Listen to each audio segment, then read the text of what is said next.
जनता दरबार आणि त्या जनता दरबारामध्ये आलेले प्रश्न याच्यावरती तरी नक्कीच कारवाई केली जाईल। थोडंसं यामध्ये काय तथ्य आहे का आणि अधिकाऱ्यांच्या जर काही याच्यामध्ये चुका असतील तर नक्कीच त्याच्यावरती कारवाईसुद्धा होईल। थोडंसं महापालिकेचं कामकाज काय असतं याचं थोडंसं जनतेला ज्ञान थोडंसं कमी असल्यामुळे थोडेसे हे गैरसमज होत आहेत।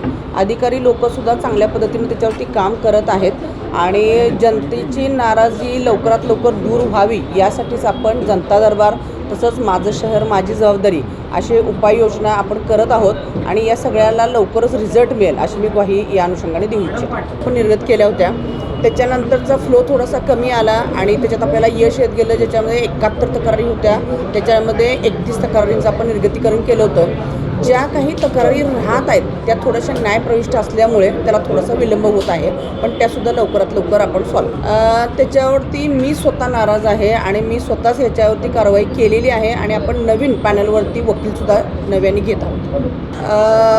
नगरसेवक असू देत, महापौर असू देत, खासदार असू देत, आमदार असू देत, परंतु जर एखादी कारवाई आणि जर समाजातील एखाद्या कुठल्याही घटकावर जर अन्याय होत असेल तर तो चुकीचा आहे आणि त्या अनुषंगाने पद हे न पाहता खरं कुठं काय आहे बघून न्याय काय देतो कोर्ट वगैरे ते पाहून सर्वसामान्य जनतेला नक्की आणि नक्कीच न्याय मिळेल। थोडासा सगळ्यांना आश्वासित करू इच्छिते की खूप काही काम महापालिकेकडे बाकी आहे। खूप वर्षाचा कालावधी जेव्हा प्रशासकीय अधिकारी फक्त होते आणि नगरसेवक नव्हते। अतिक्रमण हा अतिशय क्लिष्ट असा विषय आहे ज्याच्यामध्ये थोडंसं कायद्याने जावं लागतं। महापालिकेची परिस्थिती अशी आहे की यंत्रणा खूप कमी आहे, कारण अतिक्रमण काढणं ही तेवढी सोपी गोष्ट नाही। त्यासाठी लागणाऱ्या तरतुदी आम्ही लवकरात लवकर करत आहोत। काल आमची अधिकाऱ्यांची आयुक्त साहेबांची याच्यावरती मिटिंगसुद्धा झाली आणि चांगली कारवाई कशा पद्धतीनं कायमस्वरूपी करता येईल याकडे आमचा कल आहे। वाहतूक शाखा यांच्याशी सुद्धा आमचं बोलणं झालेलं आहे।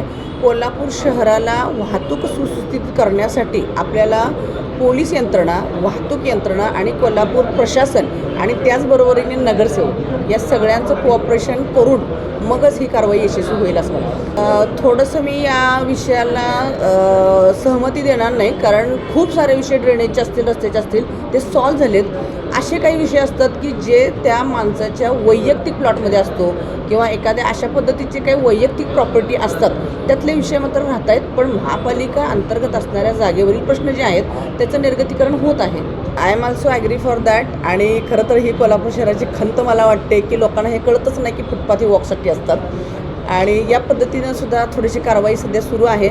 लवकरच कोल्हापूर शहर खरं तर मी आता या स्थितीवर आलेली आहे की सगळे कोल्हापूर शहरातील फुटपाथच काढून टाकावेत आणि थोडासा प्रॉपर प्लॅन करून रस्तासुद्धा होऊन जाईल आणि मग जे टपऱ्या वगैरे फुटपाथवरती आहेत तोही प्रश्न ॲटोमॅटिक सुटून जाईल असं मला वाटतं।